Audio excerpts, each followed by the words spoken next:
What is up, everybody? RLTK Podcast, Season 5.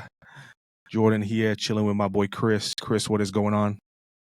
Yeah, bro, we here. 5. We're here 5. Yeah, bro. You know what else has 5? The Cowboys. They got 5 Super Bowls right now, historically. We need it to be 6. Guess what? It's our year. I mean, I'm with It's our year. I'm with it, especially Guaranteed. after watching Lamar Jackson. I mean, oh, yeah, last night, bro. but Patrick Mahomes looks kind of unstoppable, Bro. I'm not going to lie. First of all, I'm not going to lie. He does. It just is what it is. give him a different line. Your conversation will be different. I feel you. But hey, He ain't no Tom Brady, though. But I look, that was hate, right? Okay, that so, was all right, hate. real rap. I was hating. That's okay, my hold B. on. My B. He Okay. is cold. So if you were going to pick somebody other than the Cowboys to win the Super Bowl, who you picking? Other than the Cowboys. My grave. I'm dead. It definitely won't be the Eagles. Yeah. Guarantee that. Yeah, Won't be the they're Eagles. getting rotisserie, bro. Forget them. They don't I count. ain't gonna lie, man. I do want Lamar to get a ring. I do too. I want him to get a ring. I think bro. at this point, it's mental. He's not beaten. He is not beaten Lamar. He's not beating Patrick Mahomes, bro. It's mental. It is. Last night proved that. He should. I agree. I feel like he was the better quarterback last night, and he still lost. Oh, yeah, that's fair. Bro, I think he even outran his running back the way he was running that ball. Bro, he had 100 yards last night. Yeah. He was running the air out that ball, bro. He was. But like the play before that false touchdown play, which my heart failed. Bro, when he missed Zay Flowers, I knew it was over. Yeah, bro. Yeah. And I mean, there was a dude in his face, but it's like, bro, you have to make that play. I don't know how else to say it. It's like one of those moments you have to make the play. Yeah. Just period. Yeah, that's true. So anyways, yeah, it is what it is. I mean, I'm a Cowboys fan. I'm an England All the fan. way. We make it to the Euro finals and lose. We done it 2 years in a row, 2 times in a row now. Yeah. Did it 4 years ago, and we did it a couple weeks ago against Spain.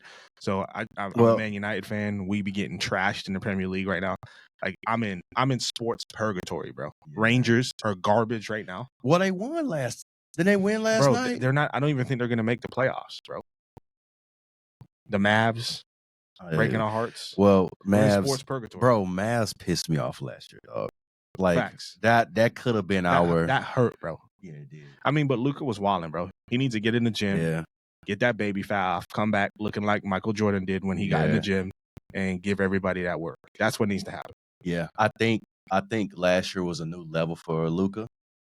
I think because isn't this the farthest he ever actually went into a playoff? Correct. Last year, so Correct. I think this was a new level for Luka. Yeah. It was a new experience. I think his mental has to change now. So I still think he's the leader of the team, though. Yeah. So his mental has to change, though. Okay. So we're going to switch gears to what we actually came here to talk about. Yeah, facts. Fair enough. Funnily enough, we are back in Dallas, Texas. So we're talking about all these Dallas teams. We're back in Dallas, Texas. Yeah. Through various events, God kind of moved us back here. So we're excited to be here. Yes, sir. Excited to see what God has for us here. Shout out to our people in Phoenix. We love you. We miss you. Obviously, be regularly out there for doing all types of stuff. I'll be out there a couple times this year, next year. So super excited for that. But it's been a dope summer. It has. Spent a ton of time with Christ in Youth CIY. Did a couple youth camps for them. Okay. And you're right. as I think about this year, what this year needs to look like, what has God up to, I think I'm convinced that this generation that's coming up, these young people, there is a growing number of them that genuinely want to experience God. And I think the reason for that is, as I was at summer camp, I saw the hunger, I saw the desire, and the want to know God amidst the chaos in their lives, amidst the distractions of social media, amidst the anxiety and the fear and all those different types of things that are like heightened in our society now because of the way that we operate. I saw this like generation genuinely wanting to experience God. And I think that's something I'm consistently seeing. Like you even see it in glimpses throughout social media, right? Like we've seen all those revivals across college campuses and all those baptisms happening in different states. And I don't think that's a coincidence. Like I think there's something happening amongst the young people coming up right now.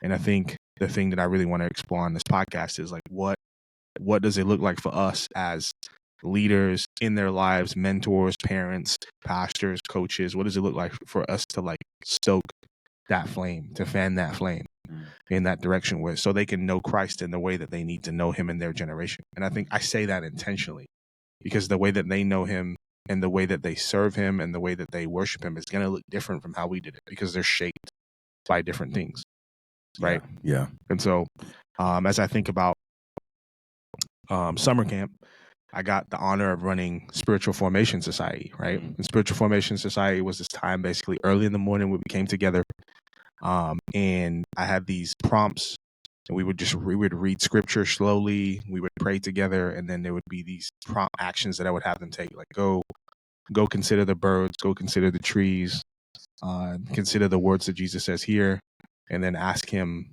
for what you need. And so we'd have all these different types of prompts for them to engage God perhaps in ways that they hadn't before.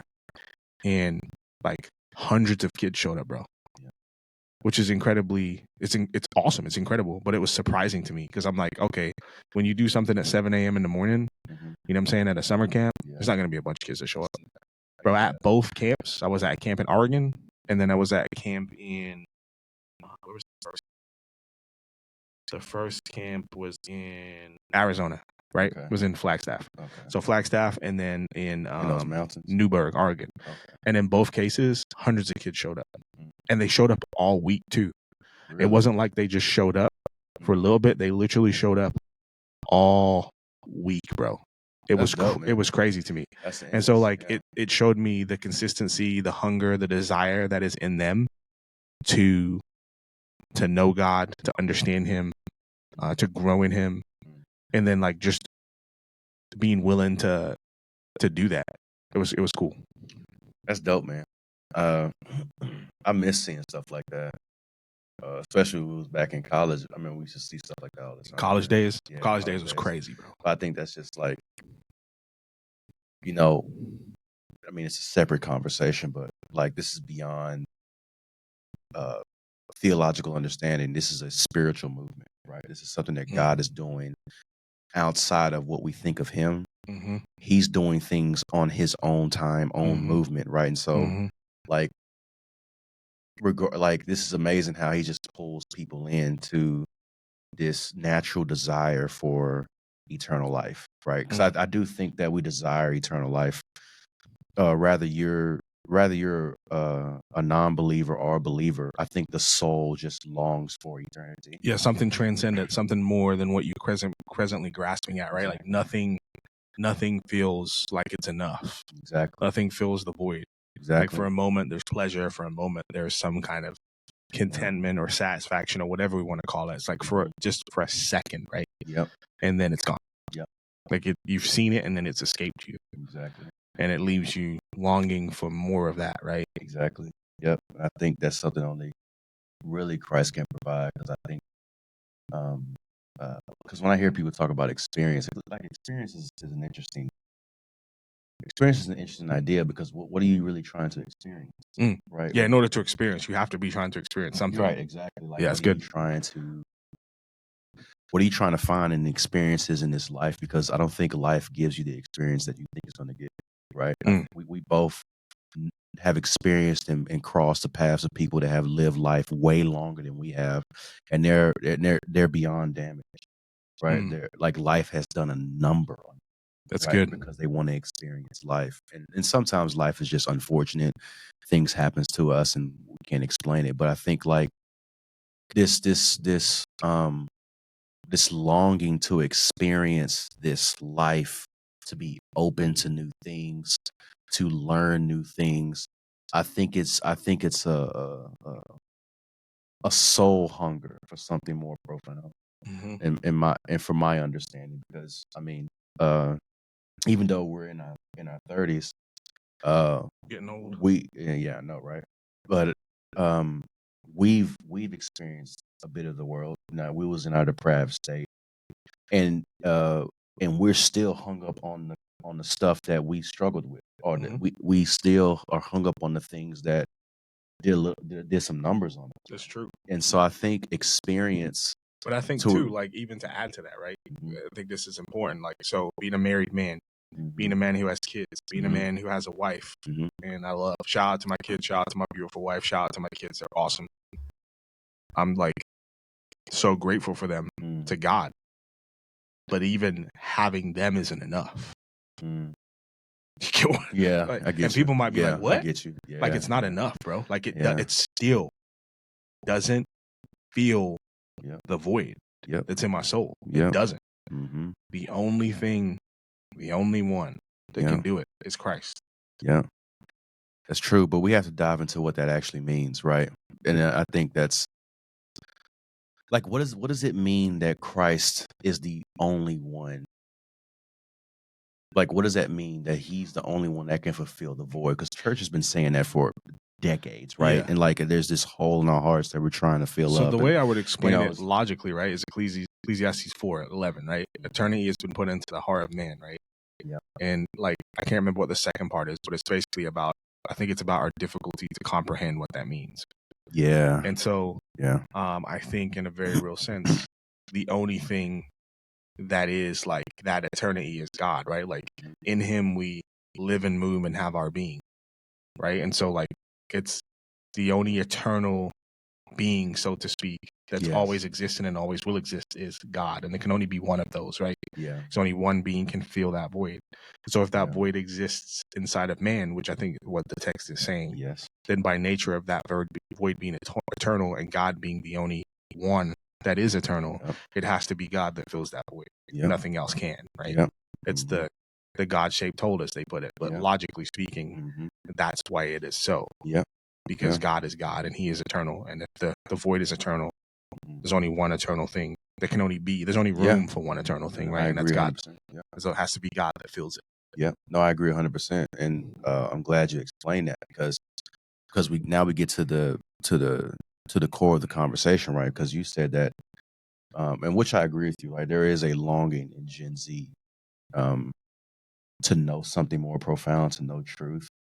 Um, but what I find, uh, what I've been trying to um, grasp is the concept of imitation and what we ought to model, right? And so, like, That's a good segue, bro. so like you said, what is something that we supposed to do? I think like we're supposed to lean in on the attribute of imitation, right? Mm-hmm. I think imitation is the uh is the given tool to model truth, right? Because it's very hard to articulate truth. Truth is a very because words has levels to it, and the deeper the word is, the harder it is to understand a concept. Correct. And so I think the And harder best to explain. harder to explain, right? That's why when you read the philosophical text or the theologians, right, they have a hard time putting words, crafting a sentence where it can provoke thought. And so I think the one of the best things we can lean into is imitation, Mm-hmm. right? Because when we try to talk about meaning, there's a language barrier there. There's a language barrier, right? What matters to matter, what is meaningful to meaningful, right? These things are very difficult to communicate. So imitation has to be one of the things, right? And so when you look out in society, let's look at America. We have removed tradition. We have, to a degree, I argue, we are slowly surrendering the function of reasoning. We have now become emotional a lot. And so, and now we have this idea of creating own truth, do what makes you feel better, right? Like these things are captivating the minds of society. Mm. So therefore, we have nothing to really imitate. And so, what I'm trying to say is that we're breaking down the structure of what we ought to model, and now everyone is free game to model whatever you want, Correct. right? And so Which means you're modeling nothing. you're modeling, and so but here's another thing, right? Pleasure, pleasure, pleasure is an interesting thing, right? Because that's what we're telling people: do what makes you feel good, Mm-hmm. right? The interesting thing about pleasure, bro, is that when people say they're trying to find themselves, they're trying to find things that they find pleasure in. Correct. So if that is Bro, true, that is good, bro. right? So if That is that is good. true, then that means pleasure has a heavy stock on identity. Absolutely. And so, That's good, bro. right? Bro, that's important. It's very important. Because when you're talking to a young person, that's essentially what they're saying, right? Exactly. They're trying to find the things that how they experience pleasure. Yep. And then exactly. allowing that to define their identity, which Mhm. is tied into the hypersexualization of our Yep. culture, right? Yep. We've made our identities about Pleasure. Pleasure. Yep. And we're building society based off that. And so I think that, and so this is why Christ is important, because he fulfills all those needs, right? Mhm. The eternal being, the only eternal being, you can actually find true satisfaction, Correct. right? You can find yourself in him, Mhm. right? And he gives you the absolute highest value of imitation, of what to actually model, right? Because in him trickles down the traditional standard of moral values. Mhm. And so that's what that's what I see when I look at Gen Z, is like, if we're going to try to help Gen Z, Yep. what is the proper thing that we ought to imitate? And this is for what's them? and that's a great question. I would Mhm. argue it's discipline. But I think, Explain but that. What do I you mean? will. I'll Okay. come back to it. Let me pencil that Okay. discipline. We'll All come right. back to it. All right. But what you were saying about the emotions, I think what's important here is for us to Yeah. recognize a couple of things. Number one, this generation is making decisions based off of how they feel. Yep. And so if you are not willing to engage with how they feel and you just want to move them into what they think, you're going to miss them. I think number two, what we have to do is redirect their longings and desires, right? Yeah. And so I think there's this idea that is maybe implicit and sometimes explicit, that is, our desires and longings are bad, right? Mhm. And they're not. They're corrupted, but at Yeah. their core, they're good, right? And the reason is because God gave them to us. They're part of the human experience. Yeah. They're a part of the Imago Dei, right? It's Yeah. part of His thumbprint on us. We have the Mhm. ability to think about thought, experience That's emotions, good. Yeah. right? That's part of the good. human experience that makes us unique from all the other animals. Mhm. And so that's been corrupted by sin. But what we have to do is redirect that. And so when a kid says they're looking for their identity, right? Mhm. And what we understand about that is that they're ultimately seeking pleasure and allowing that pleasure to shape their identity. Yep. What we have to get to is, what is it that you're actually longing for? So that, Mhm. like, what is it you're actually looking for? Is it affirmation? Is it a place to belong? Is it true connection, right? Mhm. Is it like love? Mhm. Like, all of those things can be found in Christ, right? Right. And so what we have to do is figure out what it is that they're actually longing for, desiring for. Maybe that need hasn't been met in their family. That need hasn't been met by their friends. They've been let down. They've been rejected. All those different types of things. And those things have like had a massive impact on their identity and how they view their own value. So we need to tap into that and redirect that towards the cross. You see what I'm saying? Yeah. And so I think in doing that, that's what's going to be incredibly transformative for them, because they're emotional. Like, I almost like to call it, like, we need to preach an emotional gospel to Gen Z. You know what I'm saying? Like, I think we reasoned quite a bit more. Like, we would ask the why questions. You know, our generation was big on apologetics and, you know, why is the Bible valid? Like, we would do all that stuff, right? And it was great. I loved it, bro. But, like, I don't feel like this generation's big on that. They're big on, do you love me? Does your God love me? Does your God love my friend? Does your God love my gay friend, my straight friend, my bi friend, my trans friend? Right? Those are the questions they're asking. And I think if we can answer those, and I think we can answer them, yes, right? Like, I would argue, you know, we talk about tolerance and inclusivity. Like, I'd argue the gospel is the most inclusive message ever. Oh yeah. There's one criteria. Yeah. Trust in Jesus. That's true. Now, He's going to transform you. You better believe that. Oh, facts. But there's one criteria. Yeah. And like, the exclusivity is because you say no, right? Yeah. You reject. And so I think that's important, right? Yeah. And so that's why I think we have to connect with them emotionally and help them understand that God cares about how they feel. God sees how they feel. God designed them to feel. Yeah. And they can actually experience Him in those desires. It's like when I was doing spiritual formation stuff during the summer, I'd have kids go out and pray, come back, put my therapist hat on for a minute. Okay, what were you guys experiencing? What were you feeling? Some kids are like peace, contentment, rest, all those different types of things, right? Other kids are like anxiety, fear, shame, cowardice, whatever. And so I'm like, okay, when we experience those emotions, often they disturb us, right? And move us away from experiencing God, or move us away from whatever it is we're trying to do, or we spend so much time, effort, and energy trying to resist those emotions, if we're Christians, and pretend that they don't exist, that it like burns us out. wears us out, and then we end up making bad decisions anyways. I think it's part of the reasons why pastors fall, because they don't know how to deal with their emotions and the experiences that happen. So instead of doing that, what if we accepted the fact that we feel ashamed, accepted the fact that we feel guilty, accepted the fact that we are experiencing grief, accepted the fact that we're depressed or anxious, and then said, God, meet me here. Isn't that what we see in the Psalms? Yeah. Like, that's what I'm reading in the Psalms. Yeah. I'm seeing David like cry out in despair constantly. Yeah. Oh yeah. Lord, true. vanquish my enemies. Yeah, it's true. They're at every side, Lord. They this and they that, and like without you, I'm gonna perish and blah blah. You know what I'm saying? Like it's like dude, it's. I mean, some of the Psalms feel like fear, bro. You know what I mean? But like David is taking what he truly feels and bringing it before the Lord and allowing him to like see him in it, declaring his trust for him in it, and experiencing God in it. That's what this generation needs. I think we've always needed it too. I just don't think we've known. That's a fair point. Like it's always been true. Correct. But it's the truth is being shown through Gen Z. Yes. Yeah, I agree with that.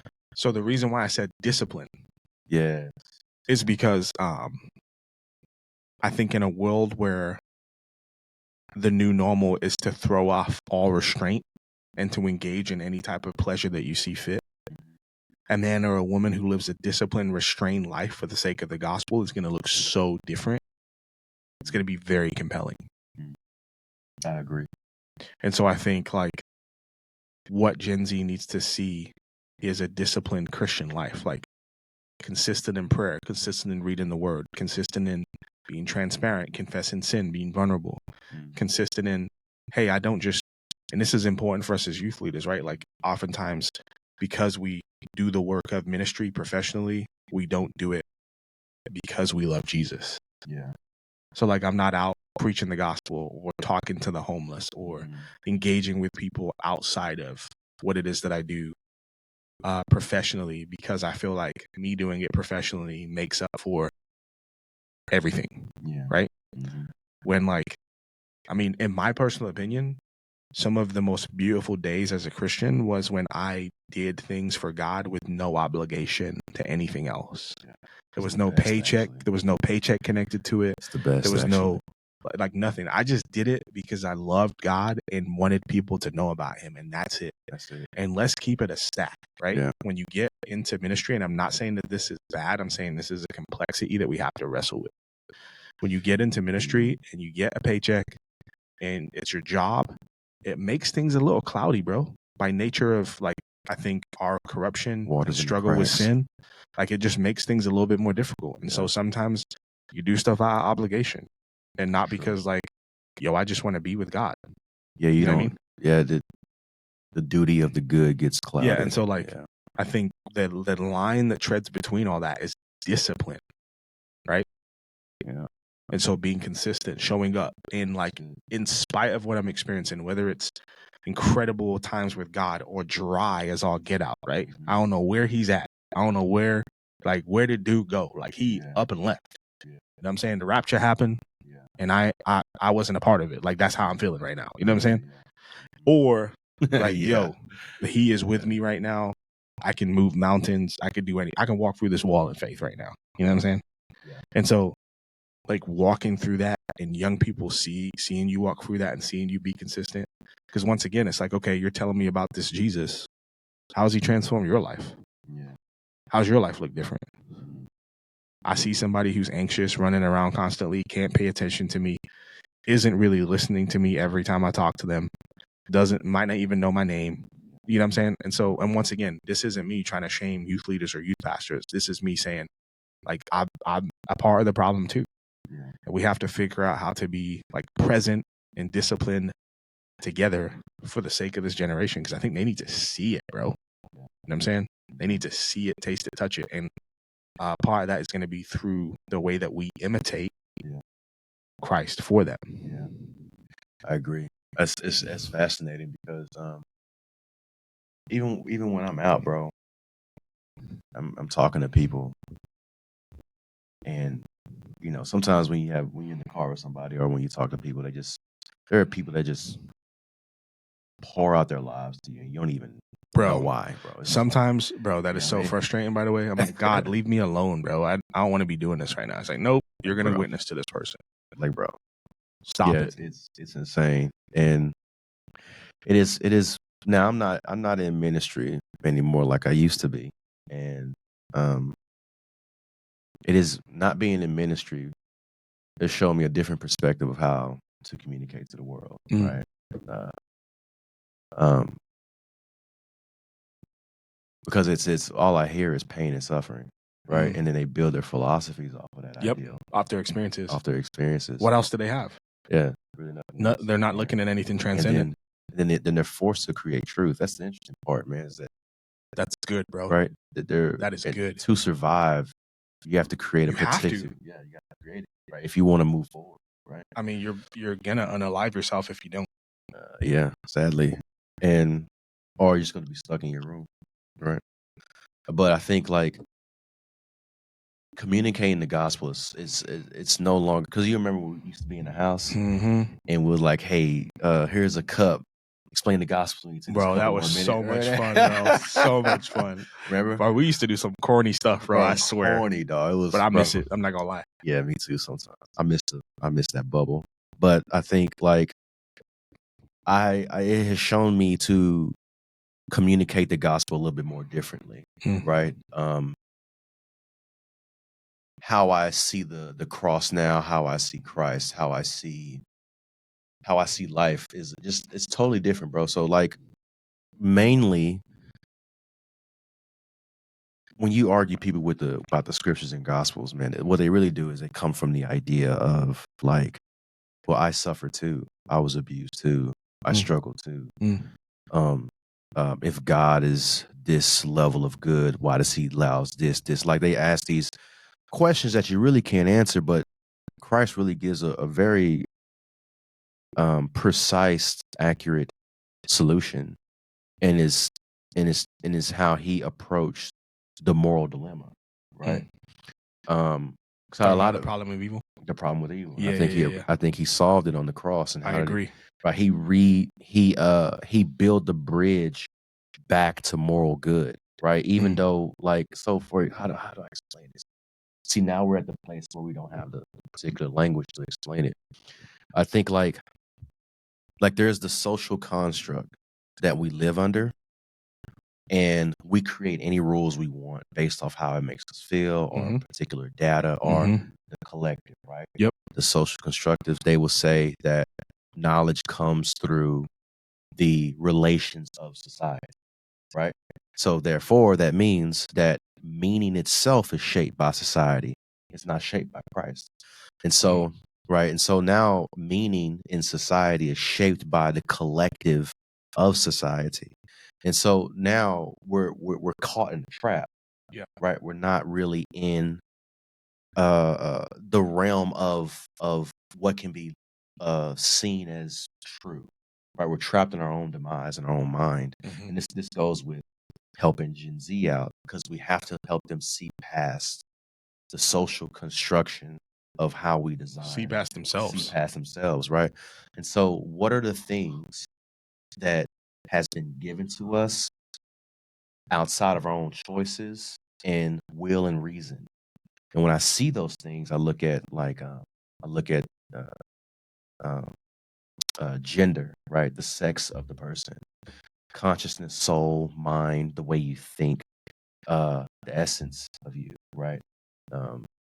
These things have been given to us not by man's doing, but by God's doing, right? And so how can we point to those things and say these things are an attribute that can help you understand the structure of which God has given you that you can operate your life, that can give you some type of meaning, right? And so I think like if we can help them see past that, if we can help them see past the social construction view, help them to see that there are actual things that exist that is true and good in its nature, then inherently.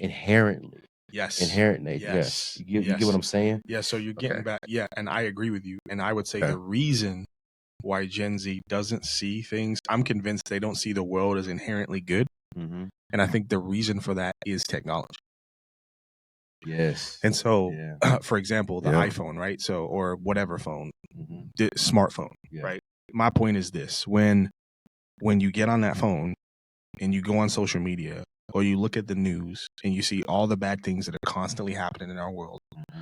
what it convinces you of is that it is everywhere all the time, and Yeah. you can almost make you believe that like there's nothing good about the world whatsoever. Everything is just evil all the time. Mm-hmm. And like there's truth to that in the sense that like evil is present and real and happening. Like even as we're recording this podcast, terrible Yeah. things are happening in our Yeah. city, in our state, in our world, like Yeah. everywhere, right? Mm-hmm. There's wars happening right now. Yeah. You know what I mean? Mm-hmm. And so, but at the same time, there's great good happening. Mm-hmm. It's just that you can lose sight of that in the void of darkness that is Yeah. the internet, just to be Yeah. honest. Mm-hmm. And so you couple that with constantly engaging in this world, the digital world, and not engaging in the outside world. Yeah. You get completely disconnected from the outside world, live in the digital world because you think it's safer, Mm-hmm. but the digital world is telling you that constantly that the outside world is bad. Yeah. Mm-hmm. Yeah. It's going to make you Yeah. believe that the world around you is inherently evil. Yeah. Do you get what I'm saying? Yep. And so I actually think part of one of the I things do. that we also need to do is help this generation see again the world is inherently good. Mm. Creation is inherently good. Yeah. The goodness of it, the way God designed it, is actually inherently good. Now, there's corruption involved, absolutely. Yeah. But the world we live in is inherently good. Yeah. And I think if we can do that, I think it's going to also help them see God in the world, right? Romans 1, like eternal Godhead and power is revealed through nature. Yeah. Mm. Also, on the problem of evil, while I'm thinking about it, I think that the way God answers the problem of evil is to enter into it. Yes. And so, and that's what we see in the cross. Christ doesn't do away with our suffering and pain in the way that we want him to, right? No. Yeah. But what he does do is he steps into it and says, I will suffer with you and Yeah. I will overcome with you, right? Mm-hmm. Take heart. Yeah. I have overcome the world. Yeah. Amen. And so we live in that truth, right? Amen. And so it's not that we won't suffer, it's that Christ is with us while we suffer and he has suffered. Yeah, and it's not that. It's so interesting because also you're right, and I agree with you 100%. But so it's not even. It's not even. means though. So what that means also is that for us as imitators, when young people are suffering, we have to step into their suffering with them in the same way Christ would, incarnationally. Yeah, I agree. Right? So we have to be disciplined. Yeah. We have to tap into how they feel. Yeah. And I think redirect their longings and desires towards God, but I think also we have to step into their suffering and bear it with them. I agree. 100% agree. But and I think this is great, but it also leads to what is your duties in that? I think the duty is to display the good, right? Mm-hmm. That's what you have to do. Simple way of saying it, you have to display the good, the structure of the good, and not just the structure of the good, but the ideas of the good, right? You have to display these things. That's what Christ did, right? And he did it in a whole different fashion. Right? Prime example, when Jesus was walking with his disciples, it was like, "Yo, we need you to overthrow Rome. They tripping, right?" What did he do? What did he say? "You gonna go spread the gospel, bro? I'm gonna go down this cross. I'm gonna drink this cup that you can't drink." And in dying and rising in 3 days, he has created the bridge and really shown the issue in society, because like we talked about in the podcast way back, Rome didn't have to be overthrown. They overthrown themselves, right? And so Rome had to be overthrown in our hearts. Yes, exactly. Because Rome didn't just exist in the Romans, it existed in the Jews too. It did, didn't it? Mm-hmm. Yeah, it did. Yeah. And so that's the point, right? Yeah. It's the moral dilemma, bro. I can't explain anything outside of the idea of the ethical standard which we fall short from, which we was talking about one time. We was talking about that in the garage, man. Like, why does double standards exist, right? We was talking about something else. But double standards, right? It's like double standards exist because no one is willing to uphold the ethical standard. And so that's why we have all this corruption. No one appeals to the higher principles of anything. Christ came and presented the highest principle, highest principle. And then, but also, here's the profound thing is that we're slaves to that. He not only did he come in your life, intervene, he made you a slave to the good. How there's no other, like, I that causes you to worship because you have made me a slave to the good, something that Which I is cannot. exactly what I need. Exactly. I need to be a slave to the good. Yes. Like, my choices Aren't that great? aren't that great. My choices actually enslave me to my own desires. Correct. And what you did, God. People don't understand that. They It's don't. not just what you do, it's what doing what you do does to you, right? Yes. And so, like, when I do an action, there's a consequence. It's not just that I'm doing that action. That action actually has an action on me as I do it. Yeah. And that's what people don't understand. Yeah. Yeah. But that's what we're talking about. Like, so either I'm being made more a slave to sin or less a slave to sin. Like, there's no in between. Yeah. Or I'm becoming more godly or less. There's no in between. There's no in between, bro. And I think that's it's necessary.